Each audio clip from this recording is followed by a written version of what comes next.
Buongiorno e ben ritrovati con una nuova edizione del TG Flash di New Sicilia.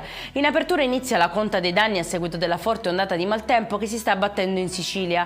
A Caltanissetta oltre 30 interventi dei vigili del fuoco, completamente allagate diverse strade a Catania, tra cui la circonvallazione e via Etnea. A Enna invece un costone si è staccato e ha ostruito del tutto il passaggio, rendendo impraticabile il tratto stradale.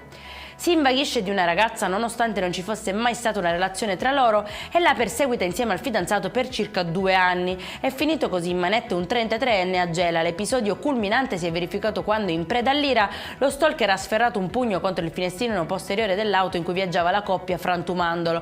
La ragazza intimorita ha denunciato tutto alla polizia. Assalto con spaccata ai bancomat di 2 banche a Vizzini nel Catanese. Sul posto è stato trovato un escavatore che sarebbe stato utilizzato dai ladri per entrambe le rapine. Le indagini sono in corso.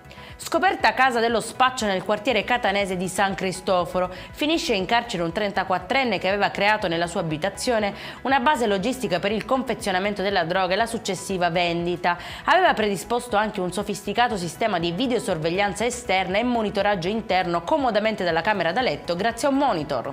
E in chiusura si sfiora la rissa ad Agrigento, dove marito e moglie sono rimasti bloccati per oltre un'ora da un'auto parcheggiata irregolarmente in doppia fila. Una volta arrivato il proprietario, la situazione stava degenerando, ma l'intervento di un carabiniere fuori dal servizio e di una pattuglia ha evitato il peggio. Per questa edizione è tutto, prossimo appuntamento alle 19:30. Buona giornata.